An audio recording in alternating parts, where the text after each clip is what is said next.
41 உயிரை கொண்டு போயிருக்காரு கரூர்ல வந்து. அவங்க என் கையை பிடிக்க நம்ம விட்டுட்டோமே அப்படின்னு சொல்லி எனக்கு ரொம்ப வேதனையா இருக்கும். என் கையை விட்டுட்டாங்க. ஹாஸ்பிட்டல்ல இருந்து இன்ன வரைக்கும் வந்து தாவேக்கா நிர்வாகி யாருமே வந்து கவனிக்கல, பார்க்கவும் இல்லை, ஒரு காலும் பண்ணல. விஜய் மாமாவை பார்த்துட்டு போய் தான் சாப்பிடுவேன்னு எங்க பொண்ணு சொல்லுச்சு. இந்த குழந்தை இறந்துருச்சு. இங்க ஒரு கீழே ஒரு உயிர் போயிட்டு இருக்கு அப்படின்னு நினைக்காம தலைவான்னு தான் கத்திட்டு இருந்தாங்களே தவிர இங்க ஒரு கீழே உயிர் போயிருந்தல.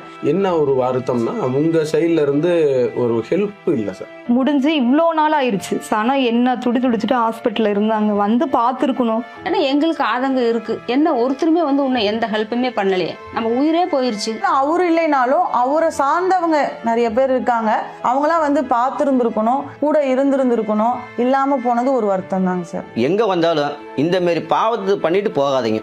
தள்ளி விட்டு கீழே விழுந்ததுல சைடுங்க மிதிச்சது, இங்க காலு கை ஏற்கனவே 2 வருஷத்துக்கு முன்னாடி அடிபட்ட கை பிளேட் வச்சிருக்கு, அதுலயே மிதிச்சதுல எனக்கு ஒன்றும் முடியல.